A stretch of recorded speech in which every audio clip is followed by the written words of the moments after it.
Muito boa tarde a todos. Foi com imenso gosto que aceitei o convite para estar aqui presente e partilhar um tema que se prende com os meus interesses pessoais e de investigação. Um agradecimento muito especial ao Dr. João Barnabé, do Centro Local de Aprendizagem de Cruz, assim como ao Centro de Investigação, professor Dr. Joaquim Veríssimo Serrão, professor do seu presidente e diretor, professor Martinho Rodrigues, felicitando desde já a iniciativa. O tema que eu propus apresentar, a arte total do barroco e o estudo dos ambientes decorativos, particularizando alguns estudos de caso, o caso do património escalamitano, passa pela partilha de questões que se centram no estudo e na investigação do património arquitetónico do barroco em Portugal, assim como dos seus respectivos equipamentos artísticos, mais particularmente no âmbito específico do azulejo, enquanto um elemento de transversalidade do património integrado em contexto com as outras artes decorativas. A ideia é apresentar, ainda que de forma sucinta, as questões, reflexões e inquietações que têm catalogado a azulejaria portuguesa nos últimos anos.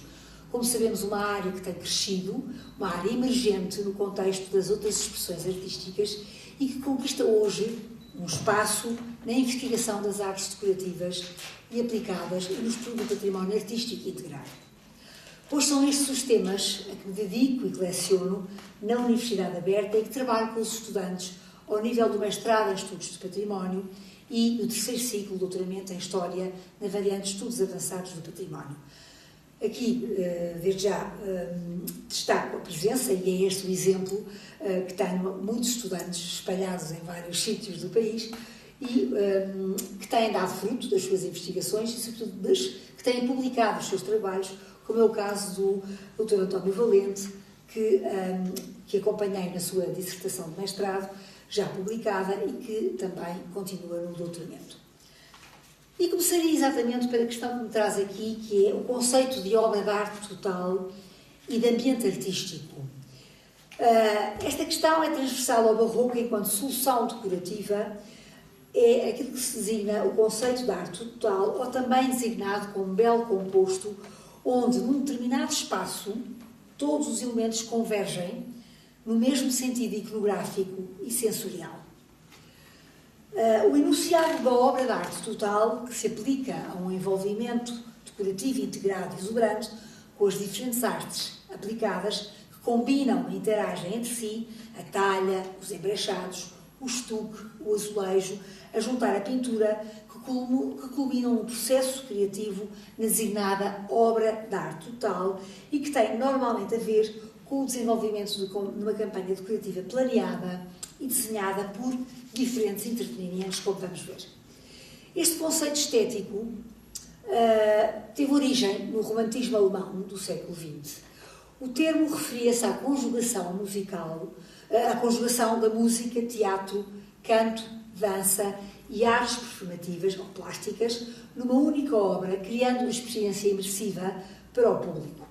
Embora o conceito tenha sido formulado pelo filósofo Karl Thordorf, foi o compositor Richard Wagner quem o popularizou através das suas composições operísticas e da construção do seu teatro do Bayreuth, que incorporava elementos para a total imersão do público. Foi retomada então pelos historiadores de arte quando descrevem a integração de diferentes formas de expressão artística no contexto do período barroco. Como sabemos, o barroco é uma expressão artística total, marcou profundamente a cultura visual e espiritual da Europa, sobretudo nos séculos XVII e XVIII. Em Portugal, esta linguagem encontrou no azulejo uma das formas mais características de expressão, fundindo pintura, arquitetura, decoração em talha e azulejo num só corpo artístico. Este conceito integra-se numa concepção globalizante do espaço, quer sagrado, quer profano, percepcionando o barroco português como uma obra de arte integral, recorrendo a diferentes suportes que são eles próprios agentes modificadores do próprio espaço, destacando-se a função e o papel do azulejo enquanto proposta visual e linguagem artística. Falamos quase de ecossistemas decorativos quando nos referimos a este período artístico. Como é bem sintomático o exemplo que aqui apresento.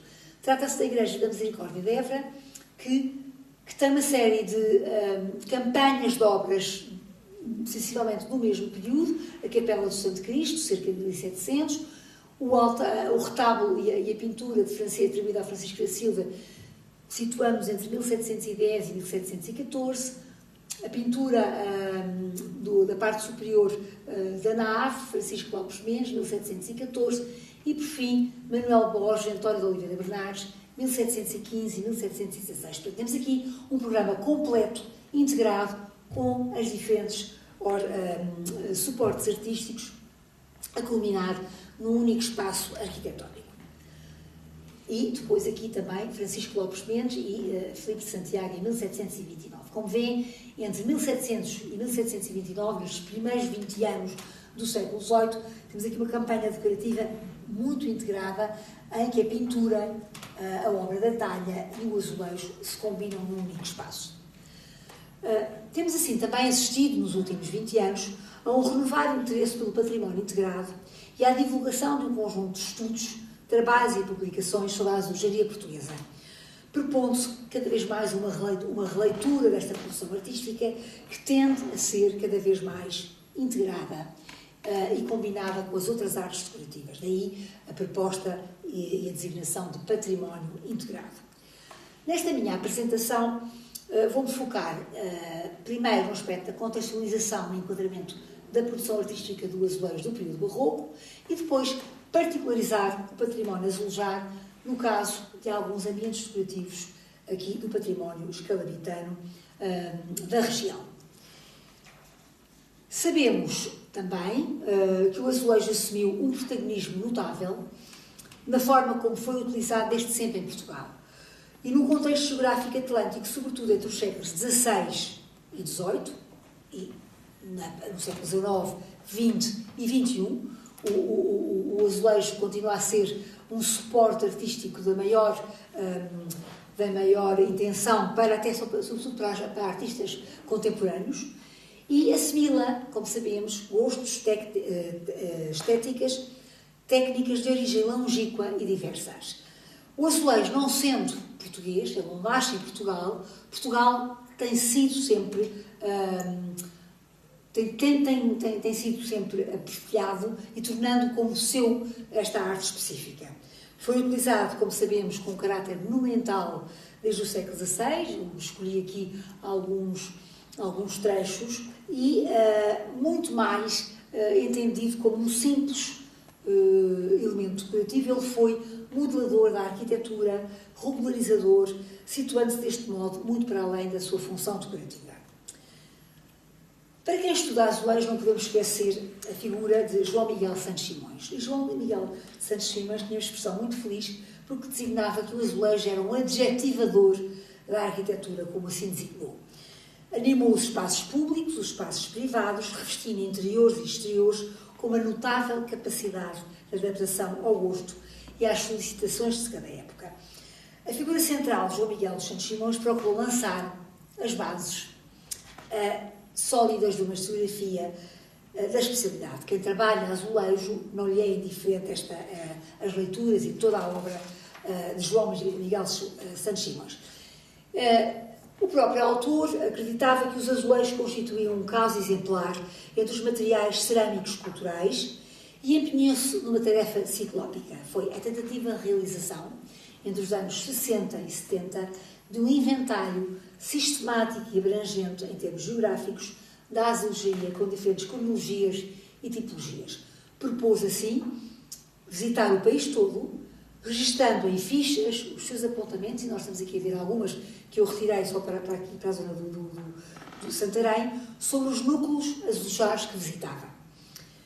O trabalho foi hercúleo, digamos, e assentou no intenso esforço de inventário de que resultaria o Corpus da Azulejaria Portuguesa, publicado pela Fundação Carlos Gulbenkian, e onde temos os volumes desde o século XVI até ao século XVIII. Depois eu coordenei a edição de 2010, quando foi feita a reedição, porque esta obra não estava acabada. Portanto, continua a ser esta referência, deixou um enorme legado, e sabemos que os estudos da azulejaria continuam a receber esta herança de Santos Simões. Mas muitas questões se colocam ao estudo e à investigação do azulejo. O azulejo ganhou, então, esta designação de património integrado, ou de elemento de património integrado, porque ganhou também um estatuto de um bem cultural espacializado, assim classificado por estar fixo na arquitetura e fazer parte da essência da arquitetura. As funcionalidades estética, prática, simbólica do edifício que integra, com frequência estruturando o próprio espaço e carregando de significados. Nós, quando olhamos o azulejo barroco, temos sempre que ter duas frentes, ou entendê-lo numa dualidade, ou seja, ele provoca um ilusionismo, prolongamento do espaço físico, do espaço edificado, versus um frontalismo pictórico, ou seja, tendo sempre a linha de conta, esta dupla leitura, enquanto espaço integrado e enquanto elemento iconográfico. Portanto, faz parte de um programa, mas também pode ser entendido como objeto iconográfico, até um objeto museológico, perdendo assim a carga se o retiramos do espaço de origem. Traçando este enquadramento muito geral, particularizamos agora alguns casos sobre o património azulejar deste concelho. A riqueza azulejar pode ser observada em numerosos edifícios no concelho de Santarém, que testemunha bem a importância que esta região foi tendo ao longo do tempo. E entre os vários espaços e ambientes forrados por estes revestimentos cerâmicos, há uns que sobressaem pela sua riqueza de género em território nacional e exigem uma visita obrigatória para todos aqueles que dão ao azulejo o espaço que ele merece no contexto das artes decorativas. Não esquecendo os exemplos de revestimentos totais e integrais que estamos aqui a ver, de enxaquetados e de tapete, a Igreja de Nossa Senhora de Maravilha, a quem Santos Simões chamava a Catedral do Azulejo, como os padrões do século XVII, com o seu expoente máximo em Almoster, a mesma qualidade, invulgaridade e diversidade encontramos no azulejo do século XVIII e nas grandes composições narrativas barrocas, vamos ver, com elementos recorrentes, com painéis figurativos, com cenas bíblicas e hagiográficas. Molduras ornamentais como concheados, volutas, querubins, motivos vegetais e, por fim, a predominância do azul cobalto sobre o fundo branco. Vejamos então alguns exemplos e começo a nossa primeira escolha, porque tivemos que escolher, porque embora seja a capital do gótico, o barroco aqui tem uma presença muito forte, sobretudo o barroco no património azulejar. A nossa primeira escolha vai para António Policarpo Oliveira Bernardes, os mestres da arte pictórica, num intenso trabalho na execução de cenografias, e referimos-nos à sacristia da Igreja de São João Batista, no convento de Capucho, da mesma invocação, hoje adaptada à capela do cemitério municipal de Santarém. Foi construída em 1730, o espaço possui 8 painéis, com passos da narrativa mariana, e 10 onde se inscrevem símbolos da litania da Virgem. Todas as composições da narrativa são inscritas como se fossem pequenos quadros, com emolduramentos, que remetem para um trabalho em talha. Portanto, aqui a simulação da talha no azulejo. O motivo circunscreve o caráter da pintura erudita de Cavalete, tão bem ao estilo da Escola Oliveira Bernardes. O que nós aqui temos, portanto, a Escola Oliveira Bernardes, esta família dos pintores de azulejo de Oliveira Bernardes, vinham da pintura a óleo e, portanto, vão adaptar ao espaço cerâmico a verdadeira noção de pintura. Reparem na noção de perspectiva, no próprio enquadramento, nos fundos, digamos aqui no contraste entre o azul cobalto e o fundo branco. Portanto, damos aqui uma sensação de pintura erudita deste período. Algumas cenas seguem o modelo e a matriz gráfica, como o Nascimento de Maria, baseado nesta gravura de 1728, de Robert van Werdermaert, a partir da pintura de Aníbal Carracci. E sabemos que para o azulejo é importante as fontes de inspiração, porque são um capítulo importantíssimo no estudo da azulejaria portuguesa, e também destacar aqui a questão da circulação dos modelos que passavam de diferentes suportes, como a pintura, para a gravura que circulava e para o azulejo. Temos este caso, e como muitos outros casos. A disposição das cenas e a articulação que estas estabelecem com os símbolos das litanias constituem, portanto, um discurso narrativo complexo, encontrando-nos perante um pequeno espaço perfeitamente simples, mas que pela colocação do conjunto ganha uma dimensão sonográfica própria de uma identidade específica que o azulejo nos transmite. Temos aqui, e como nos disse o professor Vítor Serrão, a quem agradeço o e-mail, o estimado companheiro e amigo destas lides, considera a Capela Dourada como a joia da arte barroca nacional. Para além do ciclo mariano, surgem no património azulejar do barroco escalabitano outros ciclos narrativos que se promoviam diversas formas de representar passagens da vida das figuras que se destacam nos diferentes ordens religiosas. Exemplos a seguir para quem permanecia nestes espaços.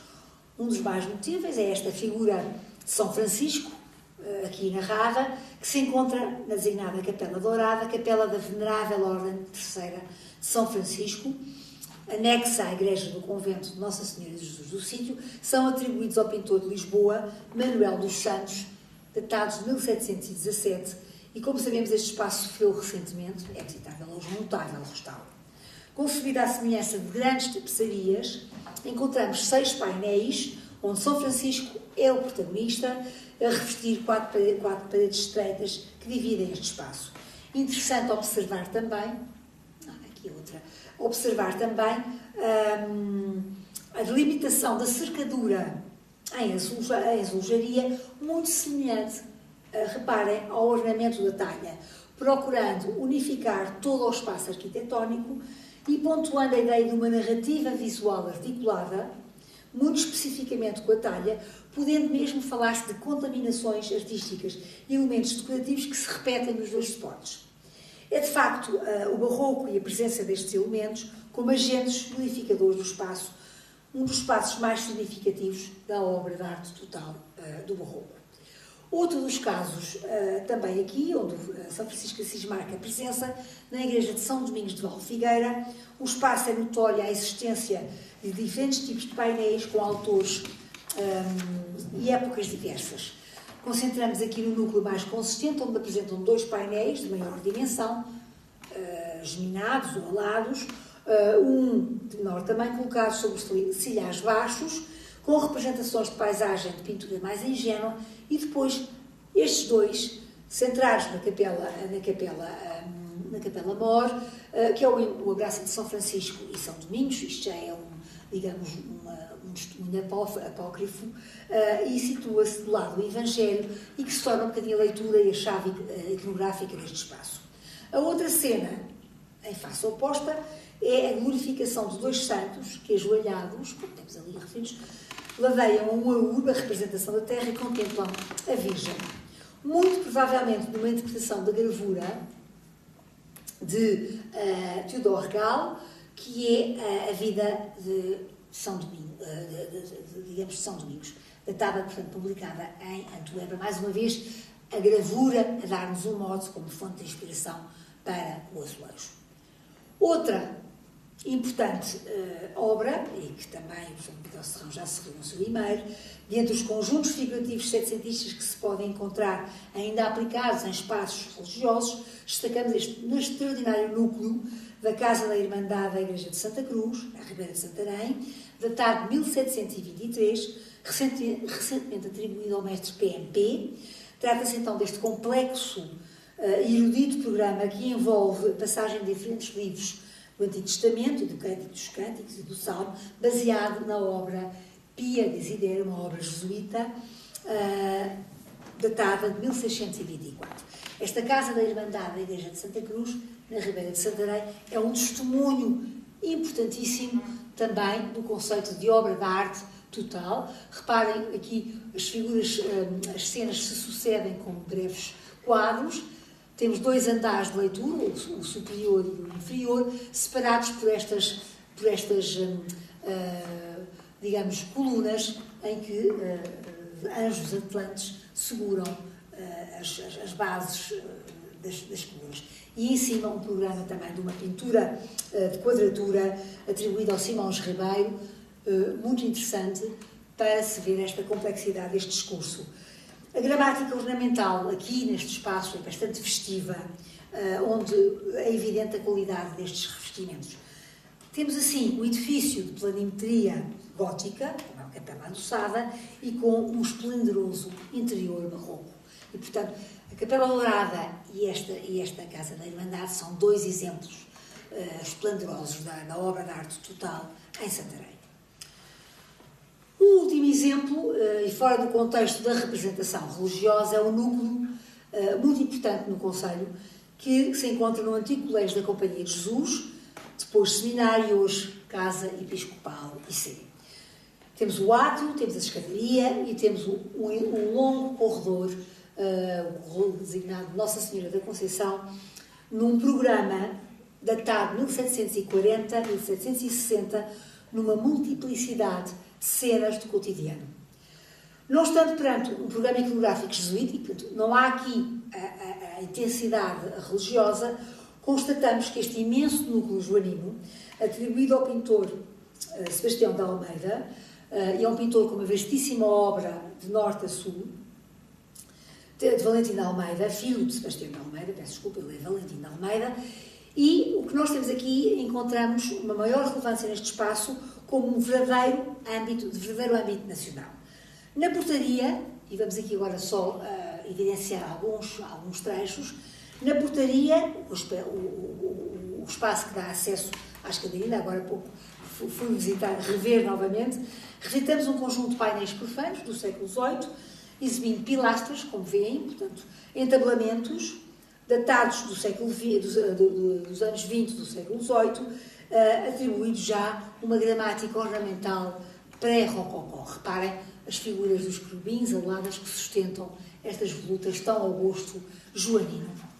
A escadaria, que nos remete para o andar superior, está revestida com cenas venatórias. Normalmente as escadarias, a presença das cenas de caça, porque, enfim, dão-nos aquele dinamismo de movimento e cenas de grande criatividade e, sobretudo, um cuidadoso trabalho do ladrilhador. Nós já vamos falar um bocadinho do ladrilhador,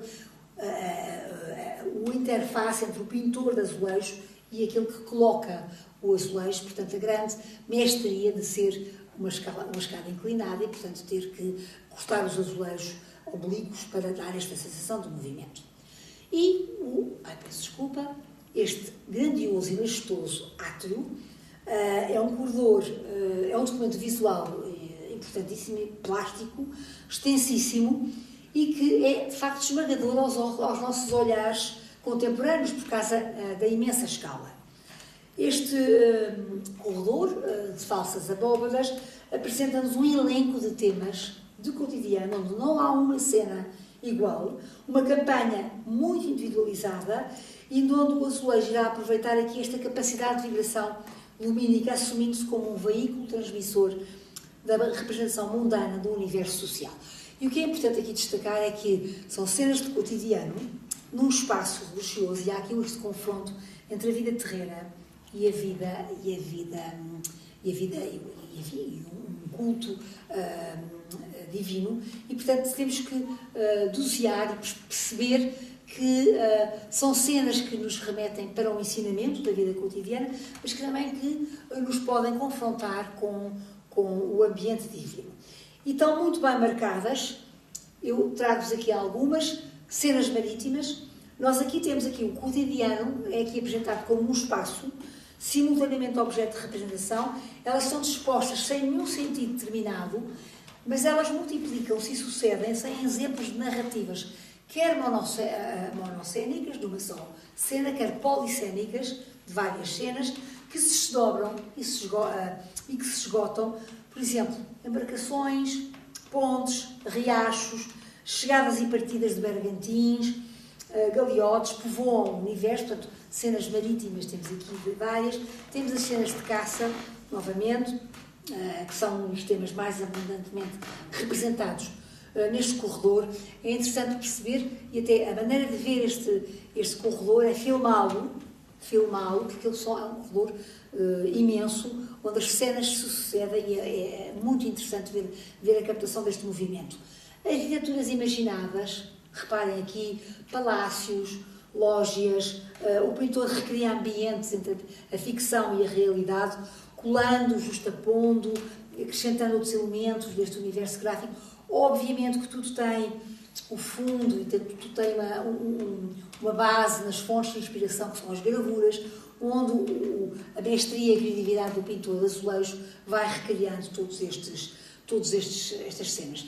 Também é importante a introdução de ambiente, de elementos exóticos. Reparem, estas figuras trajadas orientalizantes, digamos, aqui a presença da palmeira, portanto, é tudo a flora, a fauna, tudo um interessante universo de um cotidiano, muitas vezes, cuja fronteira entre a ficção e a realidade era esbatida. Encontramos também, este edifício é magnífico, tem uma série de campanhas de obras, e encontramos 6 emblemas legendados associados a São Francisco e a São Domingos, num invulgar gosto rocaille, que se encontram no átrio do refeitório. Temos aqui, trata-se deste invulgar conjunto com outro, que é